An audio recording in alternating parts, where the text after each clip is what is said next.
Matt Sherman is the principal of Blythewood High School. Blythewood High School was established in 2005. We're one of the younger high schools in Richland, Two. We were built with a capacity of about 1,700. We have thrived out here in the Blythewood community.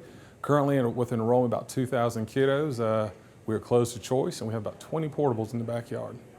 Jessica Agee is the director of the Center for Knowledge and the Center for Knowledge North. Muller Road, I think, was chosen to help expand magnet options in the northern part of the district. And we have loved growing there.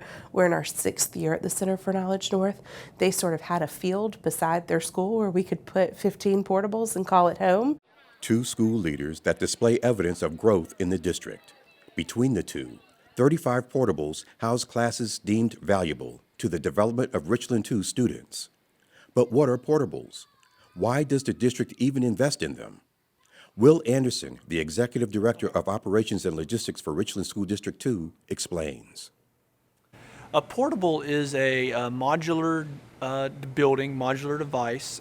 It's very much like a mobile home or a so-called trailer.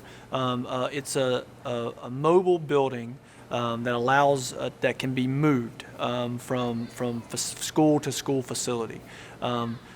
Portables are a great tool for a growing school district because you can easily move them from location to location, and so those are good things to have. But it's very much not a permanent structure. It's a structure that can be physically picked up and relocated to another area.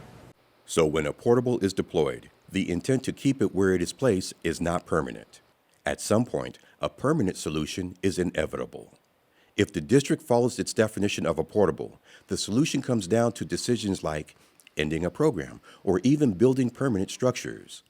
Growth and development in the district has led to tough decisions for district leaders. When we opened CFK North, we were just kindergarten through 2nd grade, and every year we added another grade level. We were all getting kind of settled.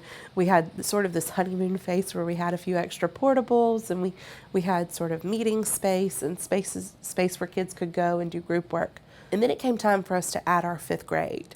And we realized that in order to add 5th grade at CFK North, we were going to have to put art and music on a cart. And they were going to have to move from portable to portable to offer related arts. Not only is that a real challenge for those teachers to manage their materials, it's also a real burden on the classroom teacher, who then loses a planning period because that classroom is occupied. The solution to that singular growth issue is based in the reasoning of the district calling itself a family, as Muller Road Middle School created temporary space for the 5th grade class. Space, or lack of, is a theme that rings throughout the district. Back at Blythewood High, one of Sherman's concerns is the lack of space can have an impact on teacher recruitment and retention. Tough times with education right now. It's on the news, and I think here at Blythewood we do a fantastic job. It is a family first and foremost. When we have a new hire, the first thing we say is welcome home, and we mean that. This is a family atmosphere. But with that, it takes a lot of intentional thought of the space we create for those teachers. We want teachers to wake up coming to school loving to be here. To get up in that morning and dread going to a place where you have to float from room to room. You don't have those 4 walls for a kid to identify you and build that culture in that community. We put a lot of intentional thought into what can we do to make that space better. Sherman also struggles with a robust student body count. At this point, how important are portables to responding to the increase of enrollment at Blythewood High School? They're vital. We have to have an environment for a teacher to teach and a student to learn. We have in the past, before we got to this size of a school, we've been able to use teachers floating in and out of classrooms, but in this day of teacher recruitment and retention, we're trying to give them a place of their own, and we all want a place that we can call home and these students can go to and try to create a culture of learning. So it's not ideal to have the portables, but that gives a teacher a place to call their own. It gives the students an identity where that learning can take place. They're invaluable. A place to call your own is an important mindset. Teachers have been known to spend many hours setting up classrooms to set an environment for learning. But no matter how you dress it up, a portable is just a portable.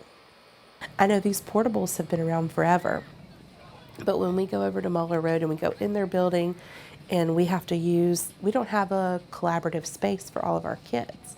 So at CFK North, if we want to have an assembly or any time that our whole school gets together, we actually have to go through Mahler and use one of their spaces so that we can get our whole school together.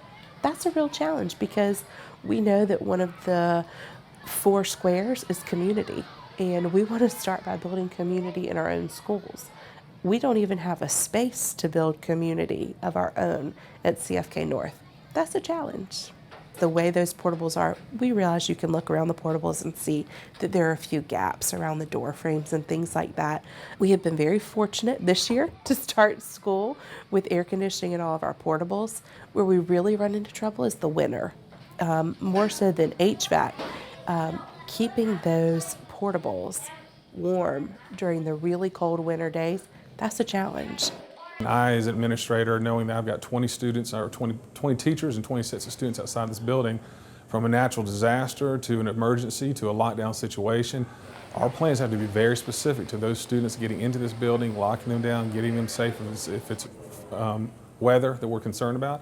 And also our unique settings, we have a train track right across the street, and that's something we have to talk about with our teachers, that we have no control of what's coming up and down those rails each and every day.